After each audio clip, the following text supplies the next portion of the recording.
இன்றைக்கி நம்ம என்ன பார்க்க போகிறோம் அப்படின்னா, தனிவெட்டி சம்ஸ் வந்து பார்க்க போகிறோம். அதுக்கு முன்னாடி நம்ம தனிவெட்டி ஃபார்முலா வந்து தெரிஞ்சுக்கணும்.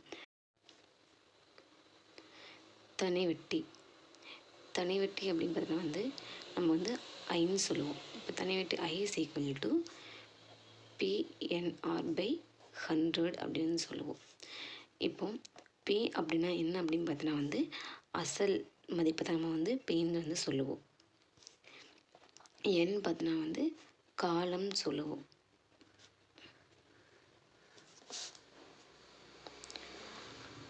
R அப்படின்னா வட்டி வீதம், கொடுத்துருக்குற வட்டி வீதம் வந்து நம்ம வந்து Rன்னு வந்து சொல்லுவோம். இதுதான் வந்து தனி வட்டி வந்து ஃபார்முலா. இப்போ நம்ம சம்முக்கு போகலாம்.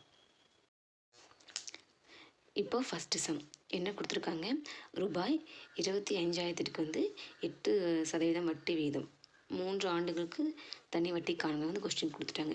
நம்மளுக்கு தெரியும் அசல் மதிப்பு வந்து P, வேல்யூ 25,000 வந்து கொடுத்துட்டாங்க. வட்டி வீதம் R வந்து 8% வந்து கொடுத்துட்டாங்க. காலம் N பார்த்தீங்கன்னா வந்து 3 ஆண்டுகள் வந்து கொடுத்துட்டாங்க.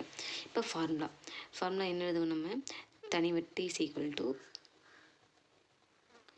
தனி வட்டி I ஈக்குவல் டு PNR/100. நம்மளுக்கு பியோட வேல்யூ என்னங்க, 25,000 இன்ட்டு N வந்து 3 ஆண்டுகள்,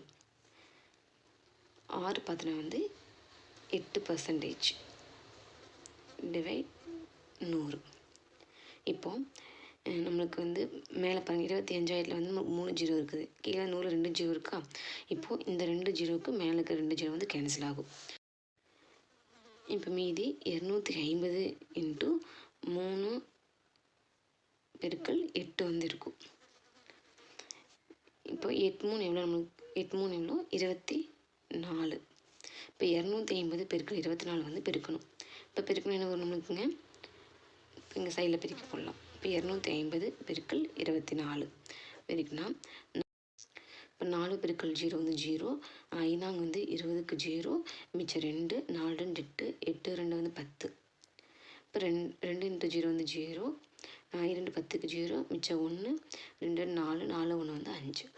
இப்போ ஆன்சர் நம்மளுக்கு என்ன வருதுங்க, 6,000 வந்து வருது. அப்போனா தனி வட்டி பார்த்தீங்கன்னா வந்து நம்மளுக்கு 6,000 தான் வந்து தனி வட்டியாக வந்து கிடைக்கிது. நெக்ஸ்ட் சம், குமரவேல் ஒரு குறிப்பிட்ட தொகைக்கு 10% வட்டி வீதம் 2 ஆண்டுகள் கழித்து வந்து ரூபாய் 25,000 தனி வட்டியாக வந்து செலுத்தினால் அசலை காண்க. இப்போ இதுதான் வந்து கொஸ்டின். இப்போது வட்டி வீதம் வந்து R வந்து 10% வந்து கொடுத்துட்டாங்க. இப்போ N வந்து 2 ஆண்டுகள். இப்போ ஐயோட வேல்யூ கொடுத்துட்டாங்க, என்ன 2 ஆண்டுகள் கழித்து ரூபாய் 750 தனி வட்டியாக செலுத்தினால் அசலை கணிக்கிறாங்க. இப்போ ஐயோட வேல்யூ நமக்கு தெரிஞ்சிருச்சு. இப்போ என்ன கண்டுபிடிக்க சொல்கிறாங்க பார்த்தீங்கன்னா வந்து அசலோட மதிப்பு வந்து கண்டுபிடிக்க சொல்கிறாங்க. இப்போ ஃபார்முலா என்ன, I is equal to PNR/100 தான் வந்து ஃபார்முலா.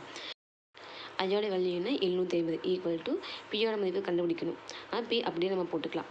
இன்ட்டு என்னென்னுங்க 2 ஆண்டுகள் 2 இன்ட்டு R வந்து 10% வட்டி 10 டிவைட் 100 போட்டாச்சு.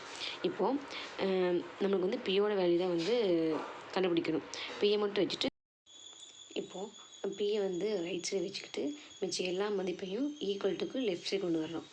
இப்போ பியை மட்டும் வச்சுட்டா மிச்சம் 2 இன்ட்டு 10 இது வந்து மல்டிபிள் இருக்குது. இப்போது ஈக்குவல் டுக்கு லெஃப்ட் சைடு போனால் இப்போ வந்து டிவைடாக மாறும். 2 இன்ட்டு 10 வந்து டிவைடில் வந்துடும். இப்போ 100 வந்து இங்கே டிவைட் இருக்குது, ஈக்குவல் டுக்கு லெஃப்ட் சைடு வந்துச்சுன்னா வந்து மல்டிப்பிளில் போகும். அப்போனா 750 இன்ட்டு 100 டிவைட் 2 இன்ட்டு 10 மாறும்.